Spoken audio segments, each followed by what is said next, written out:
Imagine waking up one day to find your country under the iron grip of a man who promised hope but delivered nothing but terror, a man whose name would forever be etched in history as one of the most feared dictators of all time. Who was Idi Amin Dada? And how did he transform Uganda into a land of nightmares? In the early 1970s, Uganda was buzzing with energy and optimism. The country was on the brink of prosperity.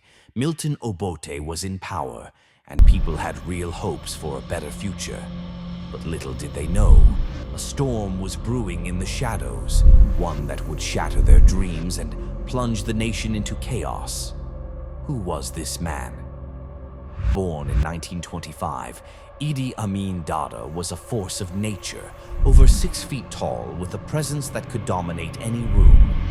But it wasn't just his size that made him powerful, it was his ruthless ambition. And that ambition would soon lead Uganda down one of its darkest paths. January 1971, a turning point in Uganda's history. While President Milton Obote was out of the country, Amin saw his chance and took it. With a swift and brutal military coup, he seized power, declaring himself the new president of Uganda. To the outside world, he played the part of the people's hero, a leader who would save the nation. But what was really going on behind the scenes? At first, many Ugandans believed in Amin. They thought he would bring stability after years of turmoil. But soon, the truth began to unfold. A truth far more sinister than anyone could have imagined. What happens when a leader sees enemies everywhere? Amin's answer was simple: eliminate them. His rule quickly turned into a reign of terror. In just 8 years, an estimated 100,000 to 500,000 people were killed. These weren't just numbers. They were fathers, mothers, children. Each life lost had a story, each family torn apart. Imagine the fear, the constant dread of not knowing if you or your loved ones would be next. Amin reveled in that fear, his power growing more dangerous and unpredictable with each passing day. But Amin's cruelty didn't stop there. In 1972, he made a decision that would devastate Uganda's economy. He expelled over 80,000 Asians, people who had lived in Uganda for generations, contributing to its growth, its culture, its very soul. Why did he do it? The result? Economic collapse. Industries ground to a halt, shortages spread like wildfire.